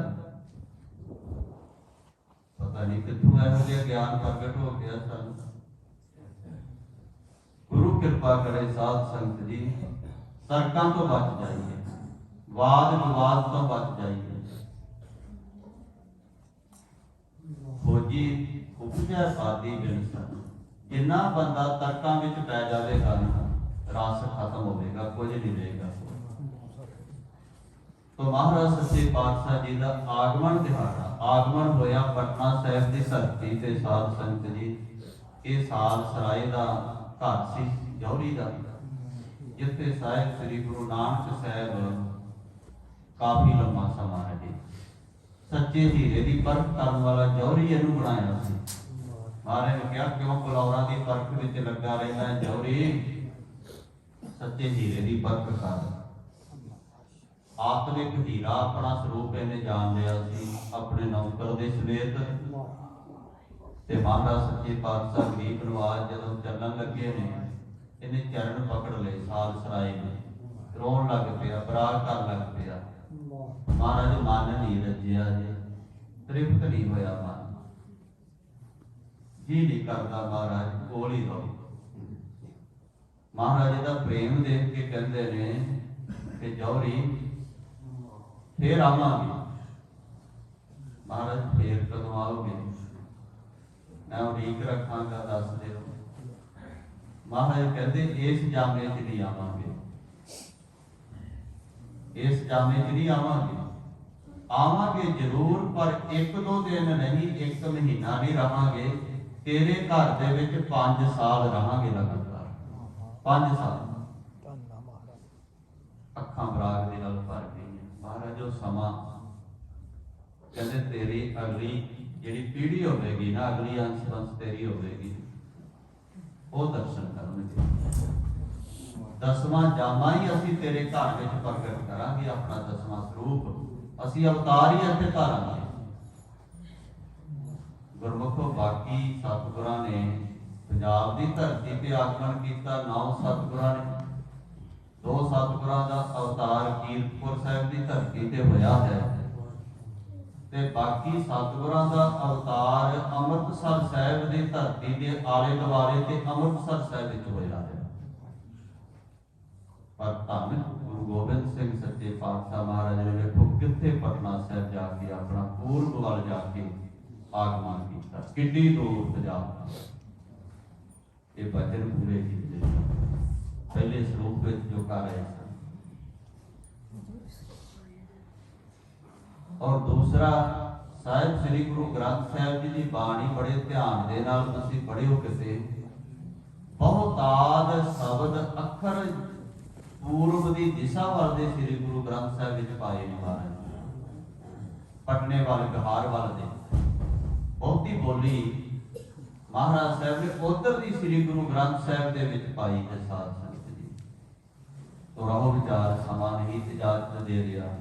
धन साहिब श्री गुरु गोबिंद सिंह सच्चे पातशाह महाराज कदे महाराज पहले स्वरूप विच सच्चे हीरे की परख करवाउंदे ने। अज आप इस धरती ते साल सराय के घर विच प्रगट हो के ਉਹ ਹੀਰੇ ਜਿਹੜੇ ਬੇਕੀਮਤੀ ਹੀਰੇ ਉਹਨਾਂ ਦੀ ਪਰਖ ਕਰਨ ਵਾਲਾ ਆਪ ਜੌਹਰੀ ਬਣ ਕੇ ਜੌਹਰੀ ਦੇ ਘਰ ਦੇ ਵਿੱਚ ਹੀ ਸੱਚਾ ਜੌਹਰੀ ਪ੍ਰਗਟ ਹੋ ਜਾਂਦਾ ਹੈ। ਮੈਂ ਇਸ ਕਰਕੇ ਜੌਹਰੀ ਕਿਹਾ ਹੈ। ਬਹਾਦਰ ਸਾਹਿਬ ਨੇ ਜਦੋਂ ਹੀਰਾ ਦਿੱਤਾ ਸੀ ਨਾ ਹਜੂਰ ਸਾਹਿਬ ਦੀ ਧਰਤੀ ਤੇ ਮਨ ਵਿੱਚ ਹੰਕਾਰ ਸੀ, ਐਡੀ ਕੀਮਤੀ ਚੀਜ਼ ਕਿਸੇ ਨੇ ਦਿੱਤੀ ਹੋਏਗੀ ਵੀ ਗੋਬਿੰਦ ਸਿੰਘ ਨੂੰ ਜਿੰਨਾ ਕੀਮਤੀ ਹੀਰਾ ਮੈਂ ਦੇ ਦਿੱਤਾ। ਮਹਾਰਾਜ ਨੇ ਵਗਾ ਕੇ ਗੋਦਾਵਰੀ 'ਚ ਸੁੱਟ ਦਿੱਤਾ। उस वेले मन दे विच सोचदा है कि बलौर ही समझ लिया ना, कोई हीरियां दी परख तां है ही नहीं इन्हां नूं, ਮਹਾਰਾਜ ਸਾਹਿਬ ਹੱਸ ਪਏ, ਕਹਿੰਦੇ ਬਾਦਸ਼ਾਹ ਦੇਖ ਤਾਂ ਸਹੀ ਅਗਾਂਹ ਹੋ ਕੇ, ਉਹ ਤਾਂ ਡੂੰਘਾ ਤੇ ਹੀਰਾ ਨਹੀਂ ਤੇਰਾ ਗਿਆ, ਵੇਖ ਤਾਂ ਸਹੀ ਇੱਥੇ ਹੀ ਪਿਆ। ਜਦੋਂ ਗਾਂਹ ਹੋ ਕੇ ਨਿਗਾਹ ਮਾਰੀ ਤੇ ਸਾਰੀ ਗੋਦਾਵਰੀ ਹੀਰਿਆਂ ਦੇ ਨਾਲ ਹੀ ਭਰੀ ਹੋਈ ਹੈ। ਆਖੋ ਸਤਨਾਮ। ਮਹਾਰਾਜ ਕਹਿੰਦੇ ਬਾਦਸ਼ਾਹ ਮੈਂ ਬਲੌਰਾਂ ਦੀ ਪਰਖ ਕਰਨ ਵਾਸਤੇ ਦੁਨੀਆ ਤੇ ਨਹੀਂ ਆਇਆ, ਮੈਂ ਸੱਚੇ ਹੀਰਿਆਂ ਨੂੰ ਪਰਖਣ ਵਾਸਤੇ ਆਇਆ ਇਸ ਦੁਨੀਆ ਤੇ। ਮੈਂ ਪਿਆਰੇ ਦਇਆ ਸਿੰਘ ਵਰਗੇ ਸੱਚੇ ਹੀਰਿਆਂ ਨੂੰ, ਪਿਆਰੇ ਧਰਮ ਸਿੰਘ ਵਰਗੇ ਸੱਚੇ ਹੀਰਿਆਂ ਨੂੰ ਪਰਖਣ ਵਾਸਤੇ ਆਇਆ। ਮੈਨੂੰ ਇਹੋ ਜਿਹੇ ਹੀਰੇ ਚਾਹੀਦੇ, ਮੈਨੂੰ ਕੱਚ ਦੇ ਬਲੌਰ ਨਹੀਂ ਚਾਹੀਦੇ। ਮੈਂ ਚਮਕੌਰ ਸਾਹਿਬ ਦੇ ਸ਼ਹੀਦਾਂ ਦੇ ਹੀਰਿਆਂ ਨੂੰ ਪਰਖਣ ਵਾਸਤੇ ਆਇਆ ਕਿ ਕਿਵੇਂ ਮੇਰੇ ਇੱਕ ਇੱਕ ਬਚਨਾਂ ਤੋਂ ਆਪਣਾ ਪਰਿਵਾਰ ਵਾਰ ਦਿੰਦੇ ਨੇ ਮੇਰੇ ਹੀਰੇ। ਭਾਈ ਮਨੀ ਸਿੰਘ ਵਰਗਿਆਂ ਨੇ 5 ਪੁੱਤਰ ਹੀ ਵਾਰ ਦਿੰਦੇ ਚਮਕੌਰ ਦੀ ਜੰਗ ਵਿੱਚ। ਭਾਈ ਜੀਵਨ ਸਿੰਘ ਜੈਤੇ ਦੇ 2 ਪੁੱਤਰ ਇਸ ਜੰਗ ਵਿੱਚ ਸ਼ਹੀਦ ਹੋਏ, 2 ਹੀ ਪੁੱਤਰ ਸਨ, ਦੋਵੇਂ ਸ਼ਹੀਦ ਹੋ ਗਏ ਤੇ ਆਪ ਵੀ ਭਾਈ ਜੀਵਨ ਸਿੰਘ ਜੀ ਸ਼ਹਾਦਤ ਪਾ ਗਏ। ਮਹਾਰਾਜ ਕਹਿੰਦੇ ਮੈਂ ਇਹੋ ਜਿਹੇ ਹੀਰਿਆਂ ਦੀ ਪਰਖ ਕਰਨ ਵਾਸਤੇ ਆਇਆ, ਮੈਨੂੰ ਕੱਚ ਦੇ ਬਲੌਰ ਨਹੀਂ ਚਾਹੀਦੇ। ਮੈਂ ਤਾਂ ਸਾਰਾ ਖਜ਼ਾਨਾ ਸਤਲੁਜ ਵਿੱਚ ਪਹਿਲਾਂ ਹੀ ਸੁੱਟ ਆਇਆ, ਮੈਨੂੰ ਇਹੋ ਜਿਹੀ ਕੀ ਲੋੜ ਹੈ। ਐਸੇ ਮੇਰੇ ਸਤਿਗੁਰੂ ਮਹਾਰਾਜ ਉਸ ਧਰਤੀ ਤੇ ਸਾਧ ਸੰਗਤ ਜੀ ਪ੍ਰਗਟ ਹੋਏ। 1723 ਸੰਮਤ ਬਿਕਰਮੀ 1666 ਈਸਵੀ ਜਦੋਂ ਮਹਾਰਾਜ ਧੋਬੜੀ ਸਾਹਿਬ ਸਨ ਅਸਾਮ ਦੇ ਵਿੱਚ, ਸਤਿਗੁਰੂ ਤੇਗ ਬਹਾਦਰ ਸਾਹਿਬ ਨੂੰ ਉੱਥੇ ਪਤਾ ਲੱਗਾ ਤਾਂ ਮਹਾਰਾਜ ਸਾਹਿਬ ਨੇ ਦੀਪਮਾਲਾ ਕਰਵਾਈ ਘਿਓ ਦੇ ਦੀਵਿਆਂ ਦੀ। ਮਹਾਰਾਜ ਨੇ ਉੱਥੇ ਜੱਗ ਲਾਇਆ। ਫਿਰ ਆਤਿਸ਼ਬਾਜ਼ੀ ਉੱਥੋਂ ਦੇ ਜਿਹੜਾ ਰਾਜਾ ਨਾਲ ਗਿਆ ਸੀ, ਅਸਾਮ ਦਾ ਰਾਜਾ ਤੇ ਇੱਕ ਬਿਸ਼ਨ ਸਿੰਘ ਰਾਜਾ ਜਿਹੜਾ ਸੀ, ਉਹਨਾਂ ਨੇ ਆਤਿਸ਼ਬਾਜ਼ੀ ਕੀਤੀ ਸਾਹਿਬਜ਼ਾਦੇ ਦੀ ਆਮ ਦੇ ਵਿੱਚ ਅਵਤਾਰ ਲੈਣ ਦੇ। ਤਾਂ ਇਸ ਤਰ੍ਹਾਂ ਸਾਧ ਸੰਗਤ ਜੀ ਇੱਧਰ ਪਟਨਾ ਸਾਹਿਬ ਦੀ ਧਰਤੀ ਤੇ ਵੀ ਜਦੋਂ ਮਹਾਰਾਜ ਨੇ 1 ਵਜੇ ਅਵਤਾਰ ਧਾਰਿਆ ਤਾਂ ਕਹਿੰਦੇ ਇੱਕਦਮ ਧਰਤੀ ਤੇ ਪ੍ਰਕਾਸ਼ ਹੀ ਪ੍ਰਕਾਸ਼ ਪ੍ਰਗਟ ਹੋਇਆ। ਧਰਤੀ ਦੇ ਉੱਪਰ ਸਾਧ ਇਸ ਤਰ੍ਹਾਂ ਦਾ ਮਾਹੌਲ ਬਣ ਗਿਆ ਤਾਂ ਸਾਰਾ ਹਨੇਰਾ ਹੀ ਚੁੱਕਿਆ ਗਿਆ, ਅੰਧਕਾਰ ਟਾਰ ਹੈ। ਮਹਾਂਪੁਰਖਾਂ ਨੇ ਸਾਰਾ ਹੀ ਵਿੱਚ ਬੜਾ ਵਿਸਤਾਰ ਦੇ ਨਾਲ ਲਿਖਿਆ ਗੁਰਮੁਖ ਪ੍ਰਕਾਸ਼ ਦੇ ਵਿੱਚ। ਤਾਂ ਗੁਰਮੁਖੋ ਭੀਖਨ ਸਾਹਿਬ ਦੇਖੋ ਉੱਥੇ ਪਹੁੰਚਦਾ ਹੈ ਔਰ ਦਰਸ਼ਨ ਨਹੀਂ ਹੁੰਦੇ ਤੇ ਉਸ ਵੇਲੇ ਜਿਹੜੇ ਗੁਰਸਿੱਖ ਸਨ, ਮਾਮਾ ਕਿਰਪਾਲ ਚੰਦ ਵਰਗੇ ਹੋਰ ਵੀ, ਉਹਨਾਂ ਨੇ ਕਿਹਾ ਕਿ ਪੀਰ ਜੀ ਹੋਰ ਜਿਹੜੀ ਚੀਜ਼ ਤੁਸੀਂ ਕਹੋਗੇ ਨਾ ਤੁਹਾਨੂੰ ਅਸੀਂ ਦੇ ਸਕਦੇ, ਧਨ ਦੌਲਤ ਸੋਨਾ ਚਾਂਦੀ ਜੋ ਮੰਗੋ ਤੁਹਾਨੂੰ ਦੇ ਦਿੰਦੇ ਆ, ਪਰ ਕਠਨ ਹੈ, ਥੋੜਾ ਜਿਹਾ ਦੁਸਤਰ ਹੈ ਸਾਹਿਬਜ਼ਾਦੇ ਦੇ ਦਰਸ਼ਨ ਹੋਣੇ। ਤੁਸੀਂ ਹੋਰ ਕੁਝ ਮੰਗ ਲਓ ਤੇ ਲੈ ਕੇ ਕਿਰਪਾ ਕਰਕੇ ਚਲੇ ਜਾਓ। ਭੀਖਨ ਸਾਹ ਨੇ ਅੱਖਾਂ ਵਿੱਚੋਂ ਹੰਝੂ ਕੇਰਦਿਆਂ ਇਹ ਗੱਲ ਕਹੀ ਸੀ ਕਿ ਜੇਕਰ ਮੇਰੇ ਉਸ ਖੁਦਾ ਦੇ ਬਰਾਬਰ, ਜਿਹੜਾ ਖੁਦਾ ਇੱਥੇ ਪ੍ਰਗਟ ਹੋਇਆ ਹੈ, ਮੇਰੇ ਉਸ ਅੱਲਾ ਦੇ ਬਰਾਬਰ ਕੋਈ ਚੀਜ਼ ਤੋਲੀ ਜਾਂਦੀ ਹੈ ਤੇ ਮੈਨੂੰ ਤੋਲ ਕੇ ਦੇ ਦਿਓ ਚੀਜ਼। ਆਖੋ ਸਤਨਾਮ। ਹੁਣ ਧੰਨ ਗੁਰੂ ਗੋਬਿੰਦ ਸਿੰਘ ਦੇ ਬਰਾਬਰ ਕਿਹੜੀ ਚੀਜ਼ ਤੁਰੇਗੀ? ਸਾਰੀ ਸ੍ਰਿਸ਼ਟੀ ਨੂੰ ਤੋਲ ਦਿਓ ਤਾਂ ਵੀ ਨਹੀਂ ਮਹਾਰਾਜ ਸਾਹਿਬ ਦਾ ਤੋਲ ਪੂਰਾ ਨਹੀਂ ਹੋ ਸਕੇਗਾ। ਮਹਾਰਾਜ ਦੇ ਨਾਲ ਗੁਰ ਨਾਲ ਤੋਲਣਾ ਲੱਗ ਗਈ, ਖੋਜ ਡਿਠਾ ਬ੍ਰਹਮੰਡ। ਕਿਹੜੀ ਚੀਜ਼ ਤੋਲ ਵਿੱਚ ਆਵੇਗੀ ਮਹਾਰਾਜ ਦੇ ਨਾਲ? ਭੇਖ ਧਾਰੀ ਨਕਲੀ ਗੁਰੂ, ਪਖੰਡੀ ਗੁਰੂ ਤੁਲ ਜਾਂਦੇ ਨੇ, ਪੂਰਾ ਕਦੇ ਨਹੀਂ ਤੋਲਿਆ ਜਾ ਸਕਦਾ। ਉਸ ਵੇਲੇ ਸਾਰਿਆਂ ਦੀਆਂ ਨੀਵੀਆਂ ਪੈ ਗਈਆਂ ਸਨ ਜਦੋਂ ਭੀਖ ਮਿਸਾਲ ਇਹ ਗੱਲ ਕਹੀ ਸੀ, ਮਹਾਰਾਜ ਦੇ ਬਰਾਬਰ ਜਿਹੜੀ ਚੀਜ਼ ਤੁਲੇਗੀ ਉਹ ਮੈਨੂੰ ਦੇ ਦਿਓ, ਮੈਂ ਚਲਿਆ ਜਾਵਾਂ। ਸਾਰਿਆਂ ਦੀਆਂ ਨੀਵੀਆਂ ਪੈ ਗਈਆਂ ਸਨ। ਸਾਧ ਸੰਗਤ ਜੀ ਉਸ ਵੇਲੇ ਫਿਰ ਦਰਸ਼ਨ ਕਰਵਾਏ ਸਨ, ਉਹਨੂੰ ਵੀ ਨਿਹਾਲ ਕੀਤਾ। ਪਟਨਾ ਸਾਹਿਬ ਦੀ ਧਰਤੀ ਤੇ ਬੇਅੰਤ ਪ੍ਰੇਮੀਆਂ ਨੂੰ ਨਿਹਾਲ ਕੀਤਾ, ਕਰੀਮ ਰਹੀਮ ਬਖਸ਼ ਨੂੰ ਨਿਹਾਲ ਕੀਤਾ, ਰਾਣੀ ਮੈਣੀ ਨੂੰ, ਸੇਵਦਾਸ ਪੰਡਤ ਨੂੰ। ਇੱਕ ਸੇਠ ਦੇ ਘਰ ਵਿੱਚ ਔਲਾਦ ਨਹੀਂ ਸੀ, ਉਹਨੇ ਜਦੋਂ ਮਹਾਰਾਜ ਬਾਲਾ ਪ੍ਰੀਤਮ ਦੀ ਮਹਿਮਾ ਸੁਣੀ ਤਾਂ ਉਹ ਸੇਠ ਮਹਾਰਾਜ ਦੇ ਚਰਨਾਂ ਤੇ ਆ ਕੇ ਪਿਆ ਕਿ ਮਹਾਰਾਜ ਬਾਲਾ ਪ੍ਰੀਤਮ ਜੀ, ਬੜੀ ਤੁਹਾਡੀ ਸ਼ੋਭਾ ਸੁਣੀ ਹੈ, ਕਿਰਪਾ ਕਰੋ ਪੁੱਤਰ ਦੀ ਦਾਤ ਦਿਓ। ਮਹਾਰਾਜ ਹਾਣੀਆਂ ਦੇ ਨਾਲ ਖੇਡਦੇ ਸਨ ਉਸ ਵੇਲੇ, ਤਾਂ ਮਹਾਰਾਜ ਕਹਿਣ ਲੱਗੇ ਸੇਠ ਜੀ ਇੱਕ ਬੇੜੀ ਸਾਨੂੰ ਵਧੀਆ ਲੱਕੜ ਦੀ ਬਣਾ ਕੇ ਦਿਓ, ਕਿਉਂਕਿ ਬੜਾ ਸੇਠ ਅਮੀਰ ਸੀ ਤੇ ਮਹਾਰਾਜ ਨੂੰ ਪਤਾ ਸੀ ਇਹਦੇ ਕੋਲੋਂ ਬਹੁਤ ਧਨ ਦੌਲਤ ਹੈ। ਮਹਾਰਾਜ ਕਹਿੰਦੇ ਇੱਕ ਲੱਕੜ ਦੀ ਬੇੜੀ ਬਣਾ ਕੇ ਦਿਓ, ਅਸੀਂ ਗੰਗਾ ਦੇ ਵਿੱਚ ਬੈਠ ਕੇ ਆਪਣੇ ਹਾਣੀਆਂ ਦੇ ਨਾਲ ਖੇਡਿਆ ਕਰਾਂਗੇ। ਤਾਂ ਉਸ ਦੇ ਸਾਧ ਸੰਗਤ ਜੀ 5 ਬੇੜੀਆਂ ਬਣਾ ਕੇ ਦਿੱਤੀਆਂ, 5 ਬੇੜੀਆਂ ਬਣਵਾ ਕੇ ਦਿੱਤੀਆਂ। ਜਦੋਂ ਮਹਾਰਾਜ ਨੂੰ ਭੇਟਾ ਕੀਤੀਆਂ ਨਾ ਤਾਂ ਮਹਾਰਾਜ ਸਾਹਿਬ ਵੇਖ ਕੇ ਬੜੇ ਪ੍ਰਸੰਨ ਹੋਏ। ਮਹਾਰਾਜ ਕਹਿੰਦੇ 1 2 3 4 5 5 ਬੇੜੀਆਂ, ਚੰਗਾ ਸੇਠ ਜੀ 5 ਪੁੱਤਰ ਤੇਰੇ ਘਰ ਵਿੱਚ ਹੋਣਗੇ। ਆਖੋ ਸਤਿਨਾਮ। 5 ਪੁੱਤਰ ਉਹਦੇ ਘਰ ਦੇ ਵਿੱਚ ਹੋਏ ਤੇ ਬੜਾ ਉਹ ਸਿਦਕਵਾਨ ਤੇ ਭਰੋਸੇ ਵਾਲਾ ਸੇਠ ਨਿਕਲਿਆ। ਬੇੜੀ ਵਿੱਚ ਬੈਠ ਕੇ ਆਪਣੇ ਪਰਿਵਾਰ ਦੇ ਸਮੇਤ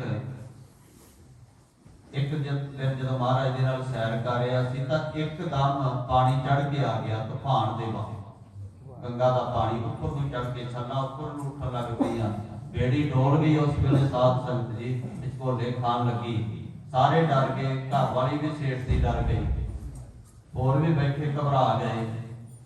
ਤਾਂ ਸੇਠ ਦੀ ਘਬਰਾਇਆ, ਐ ਨਿਸ਼ਚਿੰਤ ਹੋ ਕੇ ਸਮਾਧੀ ਲਾ ਕੇ ਬੈਠਾ ਹੋਇਆ ਤੇ ਘਰ ਵਾਲੀ ਨੇ ਮੋਢੇ ਤੋਂ ਹਿਲਾ ਕੇ ਕਿਹਾ ਕਿ ਸੇਠ ਜੀ ਆ ਦੇਖੋ ਤਾਂ ਸਹੀ ਕੀ ਹਾਲ ਬਣ ਰਿਹਾ, ਹੁਣ ਤਾਂ ਜਿਵੇਂ ਸਮਾਂ ਹੀ ਨਜ਼ਦੀਕ ਆ ਗਿਆ ਆਖਰੀ, ਤੁਹਾਨੂੰ ਡਰ ਨਹੀਂ ਲੱਗਦਾ? ਉਹ ਕਹਿੰਦੇ ਮੈਨੂੰ ਡਰ ਕਿਉਂ? ਮੈਨੂੰ ਕਾਹਦਾ ਡਰ ਹੈ? ਡਰ ਨੂੰ ਦੂਰ ਕਰਨ ਵਾਲਾ ਮੇਰੇ ਕੋਲ ਬੈਠਾ ਹੈ।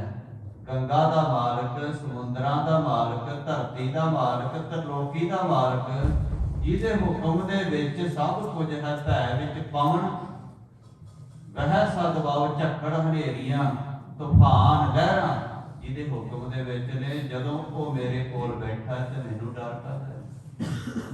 ਸਭ ਕੁਝ ਉਹਦੇ ਹੁਕਮ ਦੇ ਵਿੱਚ ਹੀ ਹੈ। ਕਹਿੰਦੇ ਗੰਗਾ ਦਾ ਪਾਣੀ ਉੱਪਰ ਤੱਕ ਆਇਆ, ਬੇੜੀ ਦੇ ਮਹਾਰਾਜ ਦੇ ਚਰਨਾਂ ਦੇ ਨਾਲ ਛੋਹ ਕੇ ਨਾ ਤੇ ਫਿਰ ਵਾਪਸ ਚਲਿਆ ਗਿਆ। ਅਸਲ ਵਿੱਚ ਉਹ ਗੰਗਾ ਮਹਾਰਾਜ ਦੇ ਚਰਨਾਂ ਤੇ ਨਮਸਕਾਰ ਕਰਨ ਵਾਸਤੇ ਆਈ। ਆਖੋ ਸਤਿਨਾਮ। तो इस तरह महाराज साहब जी ने पटना साहब की धरती से बेअंत कौशल कीते, साध संगत जी संगतां नूं तारिया, निहाल कीता। उत्ते बाला प्रीतम आनंदपुर साहब की धरती से आए तक कलगियां वाले सच्चे पातशाह महाराज बन गए। 30-32 साल अपने जीवन के आनंदपुर साहब की धरती से रह के महाराज ने बतीत कीते ने और बेअंत कौतक इस धरती ते महाराज साहब ने कीते। अल्लाह जारखां जोगी लिखदा है, इस सबर से हर कड़ी तूने उठाई, इस शुक्र से चोट कलेजे पे खाई।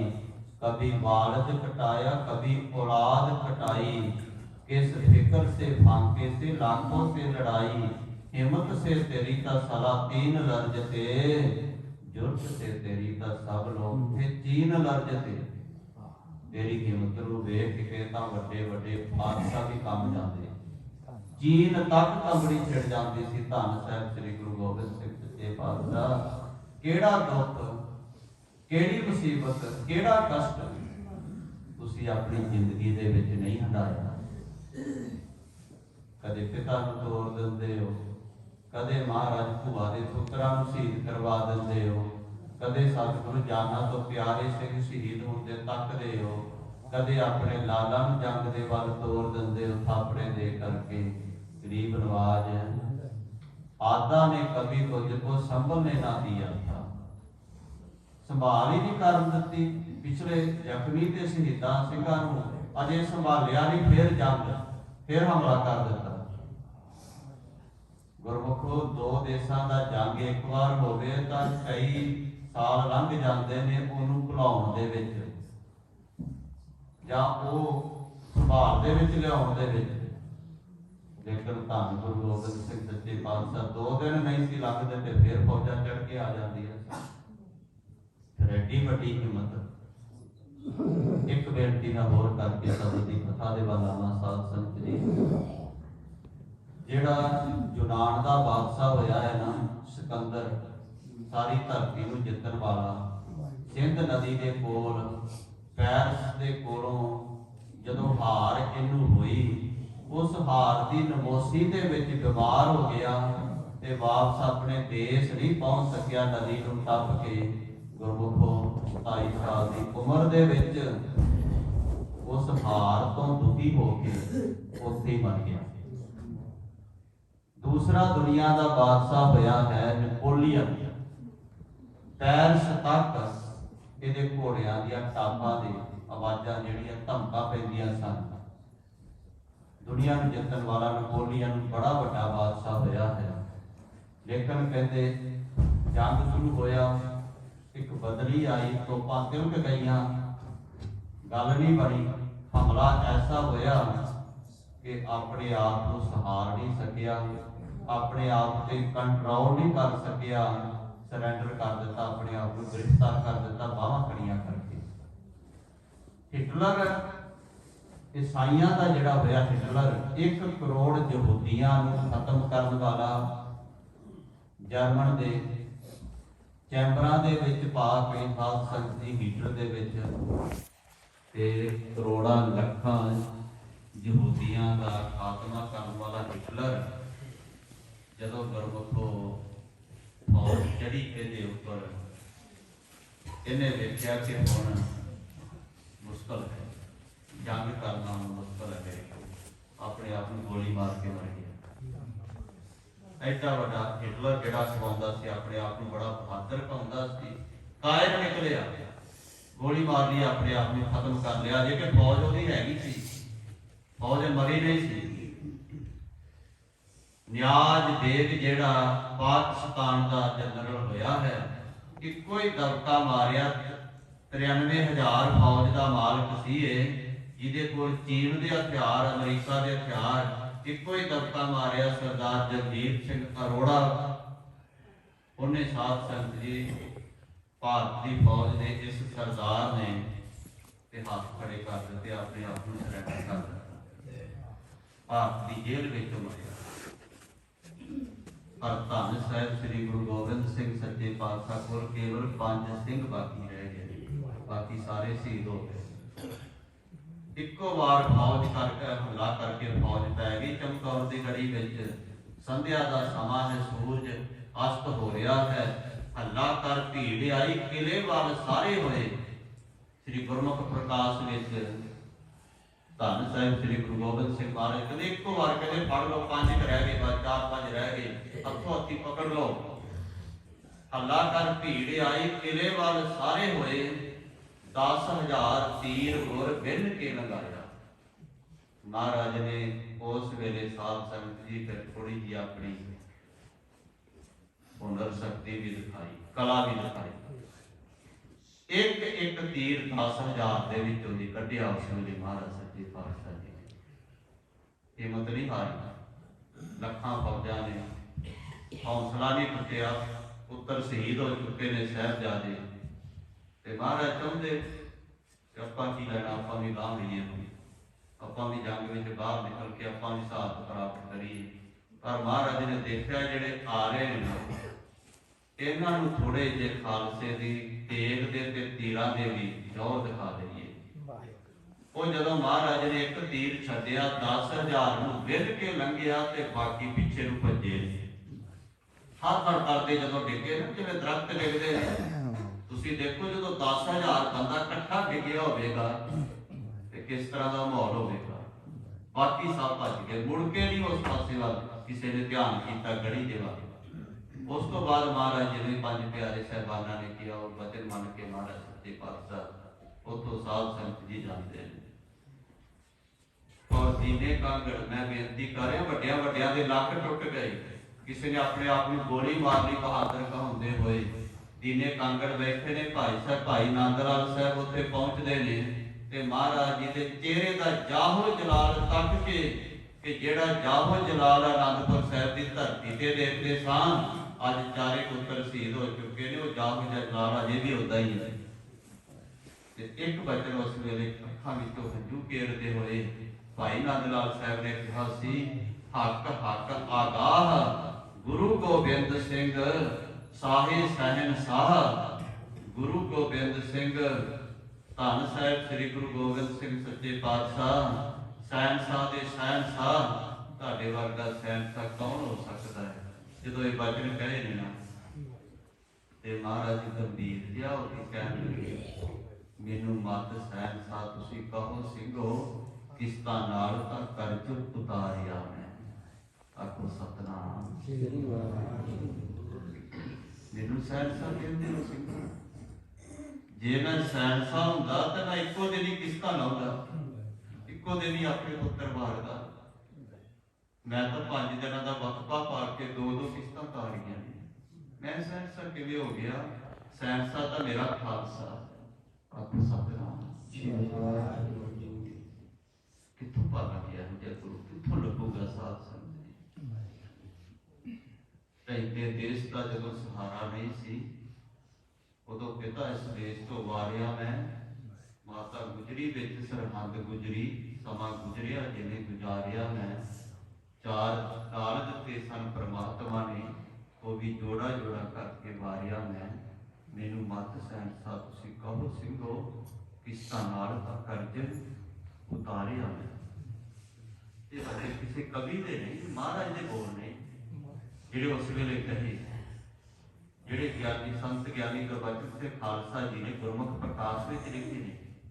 ਗੁਰਮੁਖ ਪ੍ਰਕਾਸ਼ ਵਿੱਚ ਲਿਖੇ ਹੋਏ ਬੋਲ ਐਸੇ ਸਾਹਿਬ ਸ੍ਰੀ ਗੁਰੂ ਗੋਬਿੰਦ ਸਿੰਘ ਸੱਚੇ ਪਾਤਸ਼ਾਹ ਵਰਗਾ ਕੌਣ ਹੋ ਸਕਦਾ ਹੈ? ਸਾਧ ਸੰਗਤ ਜੀ, ਸੋ ਮਹਾਰਾਜ ਸੱਚੇ ਪਾਤਸ਼ਾਹ ਜੀ ਦਾ ਅੱਜ ਆਗਮਨ ਪੁਰਬ ਹੈ। ਮਨ ਦੀ ਖਾਹਿਸ਼ ਸੀ ਉਦਾਂ ਦੇ ਅਸੀਂ ਖਾਲੀ 40 ਪਾ ਦਿਨ ਸਨ, ਪਰ ਇੱਥੇ ਅੰਮ੍ਰਿਤ ਵੇਲੇ ਦੀ ਕਥਾ ਸੁਣਦਿਆਂ ਮਨ ਵਿੱਚ ਵਿਚਾਰ ਆਈ ਕਿ ਸਤਿਗੁਰੂ ਸੱਚੇ ਪਾਤਸ਼ਾਹ ਜੀ ਦਾ ਪਾਵਨ ਇਤਿਹਾਸਕ ਸਥਾਨ ਹੈ। ਔਰ ਮੇਰੇ ਬਹੁਤ ਹੀ ਸਤਿਕਾਰਯੋਗ ਜਥੇਦਾਰ ਯਾਨੀ ਅਮਰਜੀਤ ਸਿੰਘ ਜੀ ਮਰਜ਼ਾਦਾ, ਭਾਵੇਂ ਸਾਡੇ ਤੋਂ ਛੋਟੇ ਨੇ ਉਮਰ ਕਰਕੇ, ਸਾਧ ਸੰਗਤ ਜੀ ਸਾਡੇ ਹੱਥਾਂ ਵਿੱਚ ਪਲੇ ਨੇ, ਬੜੇ ਛੋਟੇ ਜਿਹੇ ਹੁੰਦੇ ਸਨ। ਭਜੰਗੀ ਜਿਵੇਂ ਆਪ ਭਜੰਗੀ ਨਹੀਂ, ਆਪਾਂ ਇਸ ਤਰ੍ਹਾਂ ਦੇ ਹੁੰਦੇ ਸਨ ਜਦੋਂ ਜਥੇ ਵਿੱਚ ਆਏ। ਔਰ ਮੈਨੂੰ ਉਹ ਦਿਨ ਯਾਦ ਨੇ ਜਦੋਂ ਵੀ ਇਹਨਾਂ ਨੂੰ ਦੇਖੀਦਾ ਤੇ ਹੱਸਦੇ ਹੀ ਰਹਿੰਦੇ ਸਨ, ਮੁਸਕਰਾਉਂਦੇ ਹੀ ਰਹਿੰਦੇ ਸਨ। ਇਹਨਾਂ ਦੇ ਮੱਥੇ ਤੇ ਤਿਉੜੀ ਦਾ ਗੁੱਸਾ ਕਦੇ ਨਹੀਂ ਦੇਖਿਆ। ਪਰ ਜਦੋਂ ਇਹਨਾਂ ਨੇ ਕਾਂਡ ਦੂਰਬੈਲੀ ਵਾਲਾ ਕੀਤਾ ਨਾ, ਤੇ ਮੈਂ ਹੈਰਾਨ ਹੋ ਗਿਆ। ਮੈਂ ਕਿਹਾ ਮਰਜ਼ਾਦਾ ਜੀ, ਛੋਟਾ ਜਿਹਾ ਭਜੰਗੀ, ਐਡੀ ਵੱਡੀ ਹਿੰਮਤ, ਐਡੀ ਵੱਡੀ ਦਲੇਰੀ। ਮੈਂ ਤਾਂ ਉਹਨੂੰ ਸਾਦਾ ਜਿਹਾ, ਸਿੱਧਾ ਜਿਹਾ, ਬੜਾ ਸ਼ਾਂਤ ਸੁਭਾਅ ਤੋਂ ਸਾਧ ਸੰਗਤ ਹੈ। ਉਮਰ ਵਿੱਚ ਸਾਡੇ ਤੋਂ ਭਾਵੇਂ ਛੋਟੇ ਨੇ, ਪਰ ਇਹਨਾਂ ਦੀ ਕਾਰਨਾਮੇ, ਇਹਨਾਂ ਦੀ ਅਵਸਥਾ, ਇਹ ਗੁਰੂ ਕਲਗੀਧਰ ਪਾਤਸ਼ਾਹ ਜੀ ਦੀ ਕਿਰਪਾ ਹੈ। ਬਾਬਾ ਠਾਕੁਰ ਸਿੰਘ ਮਹਾਂਪੁਰਖਾਂ ਦੀ ਇਹਨਾਂ ਤੇ ਦਇਆ ਹੈ, ਦਿਆਲਤਾ ਹੈ, ਹੱਥ ਹੈ ਕਿ ਅਸੀਂ ਮਹਾਂਪੁਰਖਾਂ ਦੇ ਨਾਲ ਰਹਿ ਕੇ ਗਿਆਨੀ ਸਿੰਘ ਦੀ ਜੋ ਕਥਾ ਕਰਦੇ ਰਹੇ, ਇਸ ਮੰਜ਼ਿਲ ਤੱਕ ਜਿਹੜਾ ਕੋਈ ਨਹੀਂ ਪਹੁੰਚ ਸਕਿਆ, ਜੋ ਉਹ ਕਰ ਗਏ ਤੇ ਕਰ ਰਹੇ। ਐਡਾ ਵੱਡਾ ਗੁਰਮਤਿ ਵਿਦਿਆਲਾ ਚਲਾਉਣਾ ਕੋਈ ਸੌਖੀ ਗੱਲ ਨਹੀਂ। ਉਸ ਦਿਨ ਵੀ ਮੈਂ ਬੇਨਤੀ ਕੀਤੀ ਸੀ, ਘਰ ਦੇ 4 ਮੈਂਬਰ ਸਾਹਮਣੇ ਬੜੇ ਔਖੇ ਨੇ ਗੁਰਮੁਖੋ, ਤੇ ਇੰਨੇ ਸਿੰਘਾਂ ਦੀ ਸਾਂਭ ਸੰਭਾਲ ਕਰਨੀ, ਇਹ ਵਿਸ਼ਾਲ ਹਿਰਦੇ ਤੋਂ ਬਿਨਾਂ ਨਹੀਂ ਜੀ ਹੋ ਸਕਦਾ। ਬੜਾ ਵੱਡਾ ਦਿਲ ਚਾਹੀਦਾ, ਬੜਾ ਵੱਡਾ ਹਿਰਦਾ ਚਾਹੀਦਾ। ਸੂਮ ਬੰਦਾ ਇਹ ਕਾਰਜ ਨਹੀਂ ਕਰ ਸਕਦਾ। ਇਸ ਬੰਦੇ ਦੇ ਅੰਦਰ ਕੰਜੂਸਤਾਈ ਹੈ ਨਾ, ਸੂਮਤਾਈ, ਉਹ ਇਹ ਕਾਰਜ ਨਹੀਂ ਜੀ ਕਰ ਸਕਦਾ। ਉਹ ਤਾਂ ਆਪਣੀ ਮੁੱਠੀ ਵਿੱਚੋਂ 1 ਰੁਪਈਆ ਵੀ ਕੱਢ ਕੇ ਰਾਜੀ ਨਹੀਂ। ਪਰ ਆ ਦੇਖੋ, ਮੈਂ ਤਾਂ ਰਾਤੀ ਇਹਨਾਂ ਨੇ ਸਾਰਾ ਕੁਝ ਇੱਧਰ ਦਿਖਾਇਆ, ਪਸ਼ੂਆਂ ਦਾ ਵਾੜਾ ਇੱਧਰ, ਪਤਾ ਨਹੀਂ ਕਿੰਨਾ ਕੁਝ ਬਣਾ ਦਿੱਤਾ ਸਾਧ ਸੰਗਤ ਜੀ, ਕਰੋੜਾਂ ਰੁਪਈਆ ਦੇ ਖਰਚੇ। ਇਹ ਬੜੀ ਵੱਡੀ ਇਹਨਾਂ ਦੀ ਹਿੰਮਤ ਤੇ ਦਲੇਰੀ ਹੈ ਕਿ ਜਿਹੜਾ ਐਡਾ ਵੱਡਾ ਵਿਸ਼ਾਲ ਹਿਰਦਾ ਲੈ ਕੇ ਚੱਲ ਰਹੇ ਨੇ। ਸਾਰੇ ਸਿੰਘਾਂ ਨੂੰ, ਸਾਰੇ ਭਜੰਗੀਆਂ ਨੂੰ, ਸਾਰੀ ਸੰਗਤ ਨੂੰ ਗੁਰੂ ਦਾ ਸਰੂਪ ਜਾਣਦੇ। ਬੜਾ ਪਿਆਰ, ਤੁਸੀਂ ਵੀ ਬਹੁਤ ਪਿਆਰ ਕਰ ਰਹੇ ਹੋ, ਬੜਾ ਪ੍ਰੇਮ ਸਾਥ ਦੇ ਰਹੇ ਹੋ। ਤੇ ਭਾਈ ਸਾਹਿਬ ਵੀ ਬਹੁਤ ਸੰਗਤਾਂ ਦੇ ਨਾਲ, ਜਥੇ ਦੇ ਸਿੰਘਾਂ ਦੇ ਨਾਲ ਖੁੱਲਾ ਵਰਤਾਰਾ, ਜਿਵੇਂ ਬਾਬਾ ਜੀ ਵਰਤਾਇਆ ਕਰਦੇ ਸਨ, ਖੁੱਲੇ ਹੀ ਭੰਡਾਰੇ ਮਹਾਰਾਜ ਦੇ ਜਾਣ ਕਰਕੇ। ਇਸ ਤਰ੍ਹਾਂ ਸਾਧ ਸੰਗਤ ਜੀ ਭਗਤ ਭੰਡਾਰ ਗੁਰੂ ਨਾਨਕ ਕੋ ਸੌਂਪੇ, ਮਹਾਰਾਜ ਸਾਹਿਬ ਹੋਰ ਕਿਰਪਾ ਕਰਨ। ਤੋ ਸਤਿਗੁਰੂ ਸੱਚੇ ਪਾਤਸ਼ਾਹ ਜੀ ਦੀ ਬੜੀ ਰਹਿਮਤ ਹੈ ਜੋ 10ਵੇਂ ਪਾਤਸ਼ਾਹ ਜੀ ਨੇ ਟਕਸਾਲ ਚਲਾਈ, ਕਿਉਂਕਿ 10ਵੇਂ ਪਾਤਸ਼ਾਹ ਜੀ ਦਾ ਦਿਹਾੜਾ ਮਨਾ ਰਹੇ। ਤੇ ਮਹਾਰਾਜ ਸਾਹਿਬ ਨੇ 2 ਤੱਤ ਵੇਰਤਿਆਂ ਨੂੰ ਇਹ ਹੁਕਮ ਕੀਤਾ ਸੀ ਨਾ ਕਿ ਤੁਸੀਂ ਕਥਾ ਕਰੋ, ਕੀਰਤਨ ਕਰੋ, ਕਰਾਓ, विद्या पढ़ो ते पढ़ाओ, प्रचार करो ते प्रचार अगांह कराओ। ते 10वें पातशाह जी हुक्म कीता दमदमा साहिब की धरती ते। ते नाल एक हुक्म की कीता सी कि जदों पंथ ते भीड़ बने अगांह हो करके जे अपना शरीर भी देना पवे तां इहदे विच सूमताई नहीं करनी। तो उन्होंने जिन्होंने महाराज ने बचन के उन्होंने वो बचन भी निभाए। असी अजे साध संगत जी पिछे नूं कदम रखते हैं, पर भाई अमरजीत सिंह जी देखो जिथे भी किते पंथ वास्ते कोई लोड़ पवे सब तो पहला उत्थे पहुंचते हैं। ये निरभैता है, एक निरभौ वाली अवस्था है। निरभौ संग तुम्हारे वस्ते ये डरन कहाँ ते आ गया। ये निडर अवस्था हरेक नूं नहीं मिलती। साडे वर्गियां दी लत्तां कंबल लग जांदियां ने, लत्तां भार नहीं चलदियां, पर इन्हां ते कृपा है। मैनूं तां लगदा है कि पूर्वड़ी कोई कमाई इन्हां दी महाराज दे नाल रह के मिलेगी। ये गुरमुखां वाले खालसे वाले जिहड़े गुण महाराज ने इन्हां विच भरे ने, मैं कोई खुशामद नहीं कर रहा। एक खुशामद होर चीज़ हुंदी है साध संगत जी। ये सच है जो कुछ मैं कह रहा हाँ, ये बिल्कुल सच है। तड़के अमृत वेले उठना, अपने हथी महाराज का प्रकाश करना। बाबा जी की भी ड्यूटी सी, जब जत्थे विच आए बहुत समा उन्होंने ड्यूटी निभाई। तो एक तो अमृत वेले नूं संभालना, फिर महाराज की सेवा करनी, फिर इत्थे ही चौकड़ा ला के बह जाना साध संगत जी। आसा जी की आवाज नूं भी सुनना, नितनेम की सार। तो इस करके केवल सेवा ही नहीं, सिमरन भगती ते सिदक विच भी महाराज ने इन्हां नूं बहुत बख्शिश कीती है। बाकी गुरमुखो जिवें मैं पहला भी बेनती कीती सी कि 10वें पातशाह महाराज सच्चे पातशाह 30 साल बाद माता दी कुख रचाए। ते साडे मन में इस तरह का कोई ख्याल नहीं होना चाहिए। महाराज कृपा करन। ये पता नहीं महाराज सच्चे पातशाह जी ने कदों दातां वंड देनियां ने। ठाकुर हाथ बढ़ाइया जय भावे सचे दाता दात रखी हाथ अपने, जिस भावे तिस दे। तो सतगुरु सच्चे पातशाह महाराज होर इन्हां ते कृपा करन। आओ चंद कमेंटां दे वास्ते दास की हाजरी प्रवान करनी। महाराज जी